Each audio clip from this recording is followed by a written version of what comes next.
We're facing a shortage of liquidators. Let's have a look.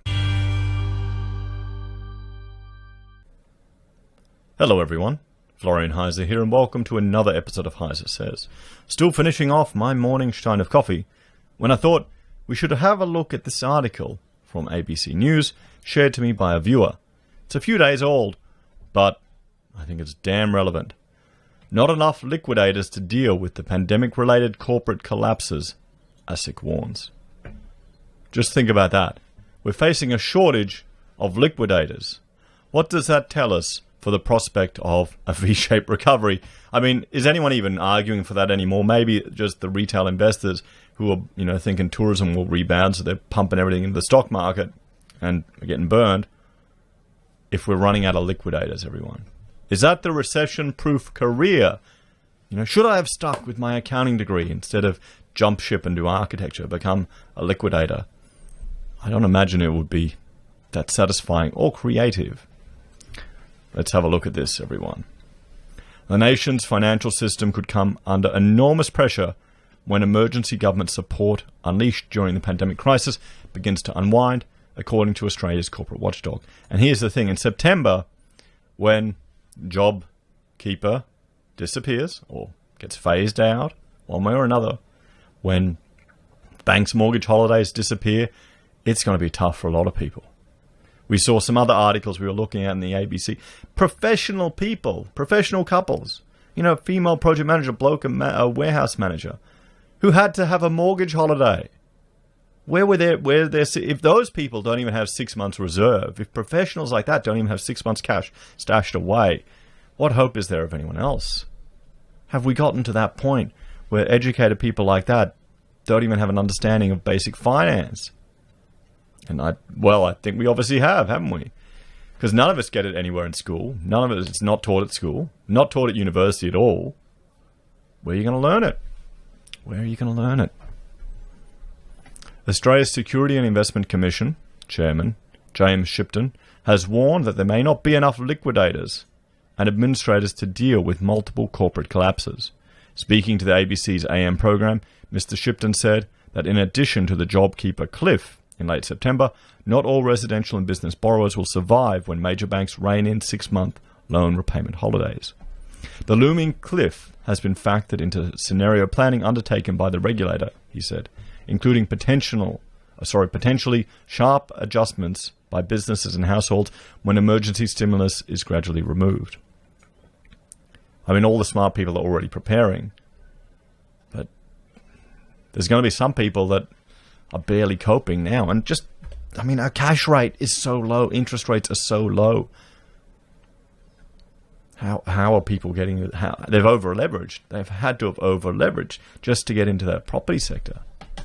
I just keep thinking about reading about this young couple. Oh, sure, we paid $400,000 above reserve, but we had to get into property, and that was only a few months ago.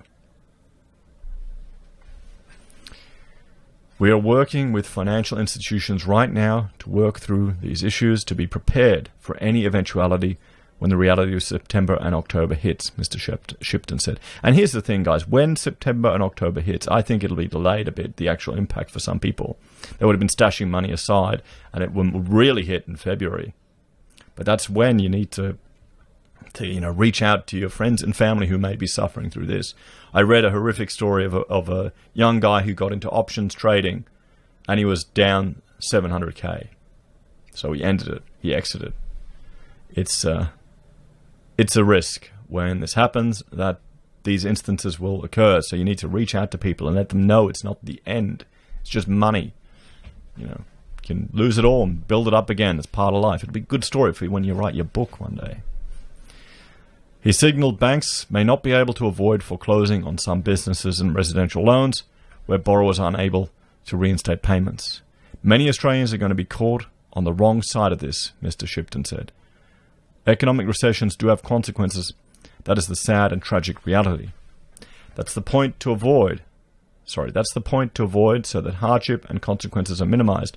But what I'm saying is that the harsh reality needs to be recognized.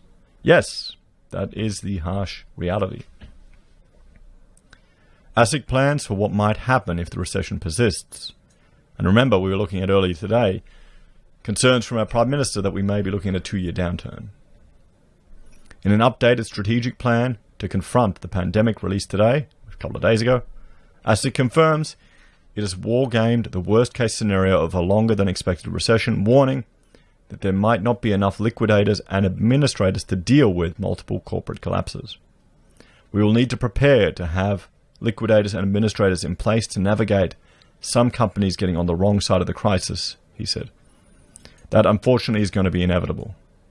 The priorities include protecting consumers at a time of heightened vulnerability, maintaining financial system resilience, and taking action against scams, misleading advertising, and unlicensed financial advice.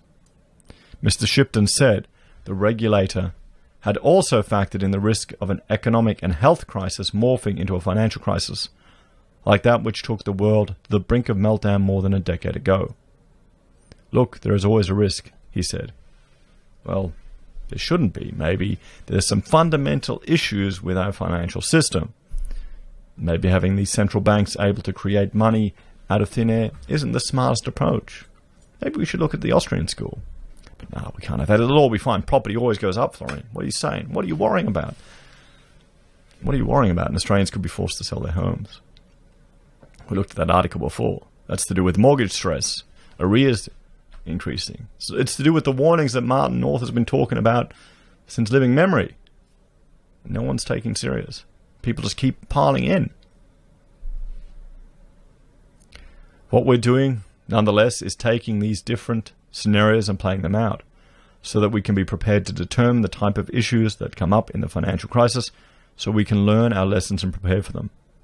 As part of pandemic measures, Treasurer Josh Frydenberg recently put a 6-month freeze on legislation arising from the Financial Services Royal Commission after revelations of serious misconduct in this sector. So they're not, well, what can we say to that, everyone? However, Mr. Shipton rejected claims ASIC had been forced to ease back on enforcement action against financial services misconduct. I wouldn't say that it's a foot off the pedal, he said. We remain very committed to getting back on with that important work, but where there's been fault and failings, we'll act accordingly. Mr. Shipton was also confident that investors would remain protected after the Treasurer's decision to temporarily relax continuous disclosure rules on share market trading to protect company directors from class actions. I didn't even know they'd done that. Bloody hell. What do you think about that one, everyone? What's your take on that? What's your take on that? He said he was... And does that, the fact that they've implemented that, does that fill you with confidence to jump back into the share market? I was issued that, they'd removed the requirements for insolvent trading. I can see that having tremendous problems in the construction sector. He said he was cautiously confident that Australia's financial system could weather the pandemic shock. He said banks had been encouraged to dip into their capital buffers in the face of rising loan impairments. So here we go, everyone. A potential shortage of liquidators and administrators. And let's look at the key points. The corporate cop ASIC has warned not all residential and business borrowers will survive when JobKeeper and loan repayment holidays end. I mean, are there some people that thought everyone would have gotten out of this without any issues? Maybe there are. Maybe there are. There are all these people talking about property is a perfect investment, keep piling in.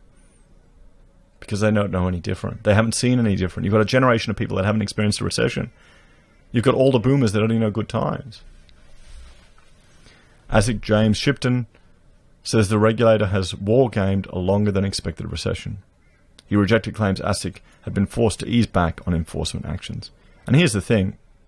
I reported a scam to ASIC and they kind of just pushed it off. It was an ASIC-registered business that was doing a crypto scam where you put your crypto in their wallet and, then you got paid AI bot trading returns. Another one of these pyramid scams.